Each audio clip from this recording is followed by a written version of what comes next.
Allison's up next, and Allison, this is a twofer for you. This is the second time she's going to be in front of a camera with a microphone because we just did her story earlier this morning for our news. She has kidney disease, and she is looking for a donor. Allison, why don't you tell us your story? Ready for this? Because I'm not. First of all, thank you, Mark and Lynn, for the invitation to share my story today. On January 28, 2019, I, a 23-year-old mom to a 10-month-old little girl, became one of nearly 130,000 people waiting for a life-saving organ transplant. In 2016, 121,678 people awaited an organ. Of that, 100,791 of them needed the same organ, a kidney. In the time it takes me to tell my story, 2 more people will be added to the transplant list. I am Alison Snortheim, one of over 100,000 people still waiting. My story begins on January 27, 2019. I presented at the ER with severe leg pain and constant vomiting. An ultrasound showed no blood clots, and I was sent on my way with the diagnosis of a pulled muscle. The treatment, rest. The next morning, I woke up in even more pain. I decided to head to the ER again, this time with my sister. She was listing all these tests she was going to have the doctors run. She was determined to get to the bottom of this. The only problem was I had a secret that prevented a lot of tests from being performed. I was 15 weeks pregnant with my second child. After hours in the ER, lab results finally showed that I was in kidney failure. So not only did I have to tell my family that I was being admitted to the ICU to undergo emergency dialysis, I also had to tell them about my baby, the baby that wasn't expected to survive.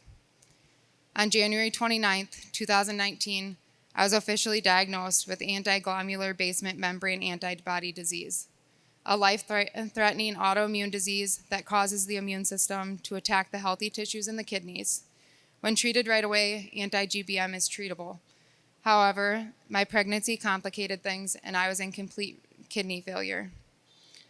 The doctors walked me through what my treatment options were and what I could expect as a person living in kidney failure. But my story doesn't end there. On April 26, 2019, I gave birth to a beautiful 2-pound, 7-ounce baby boy. Born at just 28 weeks, he defied all odds and is now a healthy 2-year-old. Owen spent 12 weeks in the NICU fighting for his life. In August of 2020, my sister Ashley and I were listed on the paired donor list in hopes of me getting a kidney sooner. Just 2 short weeks later, on August 24th, we received the call. I remember it so well. Ashley started a video chat in a chat we have on Facebook between my sisters, my mom, and I. Crying, she told us all that she had just got off the phone with Mayo. They had a kidney. Surgery was set for September 17th. I remember everyone was yelling in excitement. Then it was crunch time. We had a lot to do in a short amount of time. My family and I had to pack up and move 3 hours away to Rochester, Minnesota for my transplant and recovery. We spent 4 weeks living in an Airbnb. We thought this was it. I had a new kidney and life could move forward. On September 17, 2020, I received my second chance at life, only to have it taken away in the blink of an eye. On October 28, 2020, lab results would show that my toxin levels were rising, indicating a problem with the kidney. An ultrasound of the kidney showed the kidney was suffering from hydronephrosis. The ureters collapsed, causing all the urine to collect in the kidney. I was transferred by ambulance from Marshfield to Rochester and underwent a procedure to place neph tubes in the kidney to help the kidney drain until I could undergo the surgery to repair the ureters. I was able to come home on October 31st, only to be taken back to the ER within 2 hours for severe abdominal pain. A new ultrasound would show I was bleeding internally and I was med-flighted back to Rochester. In January 2021, I developed a virus called CMV. To treat it, I had to go off from some of my anti-rejection meds. Unfortunately, that caused my body to begin rejecting the kidney, causing even more damage. After treating that, they had it under control, but in March of 2021, the kidney was officially in the dying process and I was placed back on dialysis. In July of 2021, after months of suffering from abdominal pain, the decision was made to remove my transplanted kidney, so I underwent another procedure. I was reevaluated for transplant again, but this time being told I was not eligible. I had to recover from the removal procedure as well as gain at least 15 pounds. From January of 2019 to July of 2021, I went from an almost 300-pound woman to weighing just 150 pounds. About 3 weeks ago, after gaining 15 pounds, I was relisted on the deceased donor transplant list, a list that has an average wait time of 7 years. Just 2 days later, I received a call from my doctor at Mayo. They had a kidney. Unfortunately, the donor's organs were not viable for transplant, and I was still waiting. I was hoping I'd be able to come here today with a working kidney and tell you all about my third chance at life, but unfortunately, it didn't work out this time. This is the hard part. I went into my transplant knowing that complications happen, that rejection happens, and that sometimes an organ isn't as good as they thought. The doctors prepared me for that. Stop. What they don't prepare a transplant patient for is the never-ending guilt of what could I have done different. They don't warn you of the constant feeling of being a burden on those around you. The thoughts of maybe it would be easier if I stopped dialysis and let nature run its course. They don't tell you when they recommend a transplant patient see a mental health therapist. It's more of a demand than a recommendation.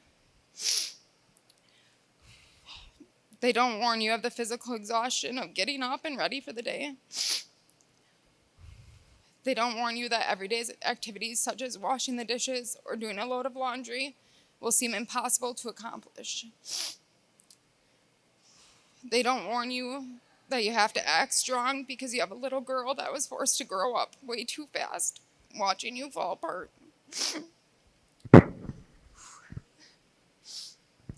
They don't warn you of the countless hospitalizations that could happen, the number of days you will have to spend away from your family, only seeing them through pictures and Facebook video chats. My kidney disease doesn't define who I am. Though it may seem like a huge part of my life now, it's only a bump in the road. I will conquer this, I will get another kidney, and when I get that call, again, I'll be ready to start the next chapter in my story. I don't like relying on other people, but that's the only thing that will save my life right now. A person, a donor, a hero, to step up and make a change, to get tested and become my match. If you are O positive and interested in getting tested to be my donor, visit www.mayoclinic.org. Please consider organ donation and help save other lives like mine. Thank you.